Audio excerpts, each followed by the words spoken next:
The reason we never feel satisfied is because we're constantly looking for satisfaction in the future, which means we cannot be satisfied now. But why is this? Why do we feel the need to seek satisfaction elsewhere?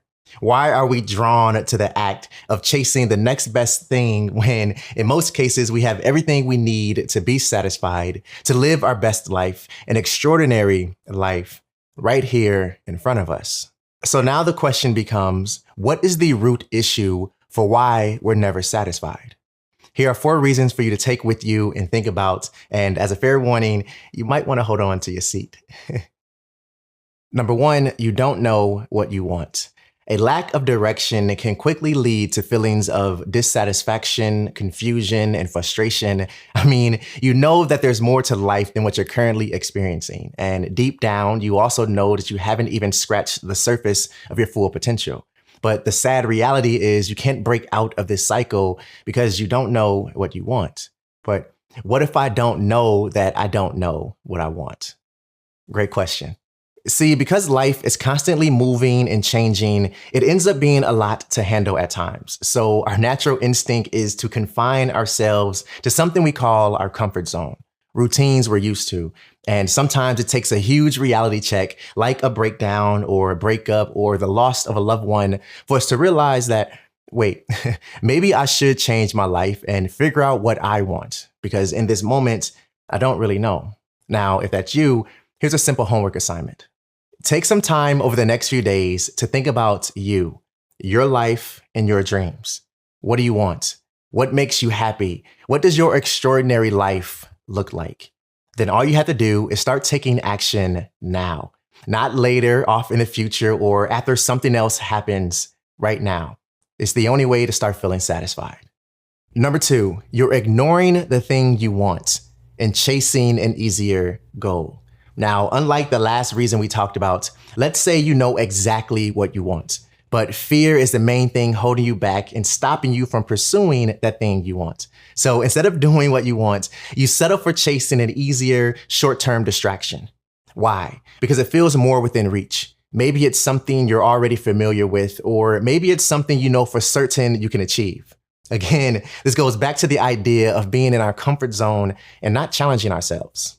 I shared an analogy for the word fear in a previous conversation we had here on the channel, but in case you missed it, here it is again. Fear is false evidence appearing real. So in case this is something you're struggling with, ask yourself this question. What would I be doing right now in my life or with my life if success was guaranteed? Now, if you're not already doing it or working towards it in some form, then it's time to change. Otherwise, you'll continue to feel unsatisfied. Number 3, you're not taking chances. What if I told you that the key difference between feeling unsatisfied versus satisfied is your willingness to take chances? Would you believe me? Or would you give in to your own limiting beliefs? See, taking chances in life is always a gamble, especially if you're stepping out of your comfort zone and doing something you've never done before. The key, however, is managing how you think and steering clear of those limiting beliefs. So, when a new opportunity presents itself in your life, don't ask yourself what could go wrong. Instead, focus on everything that could go right. Dwelling on the negative will keep you unsatisfied, guaranteed. But adopting an attitude of saying yes to that opportunity and then putting in the work to figure it out, that's when things start to change. Number 4, you're focusing too much on the negative. Have you ever noticed how every time you dwell on the bad parts of your day, more bad things happen? Well, there's a reason for that. Quick story for you, and this has actually happened to me quite a few times until I figured out this idea I'm going to share with you. I remember a few times, as I mentioned, where I was recording a YouTube video, and for some reason, I was really struggling with bringing the vision I had in my head to life. And it took way longer than I anticipated to record these videos. I mean, my camera kept dying, I was hungry, but I wanted to finish the video, so that was frustrating. Now, I could have categorized this as being a bad part of my day.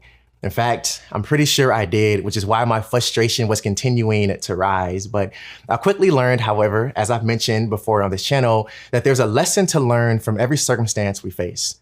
The lesson I learned was preparation and patience. If I prepared better ahead of time and if I maintained my patience, then recording said video probably would have gone a lot smoother, right?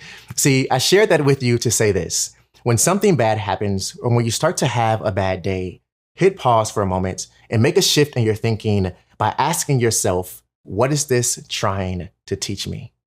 Keep growing on your journey. Hit that subscribe button if you haven't. Always stay true to you. And I'll see you in the next one.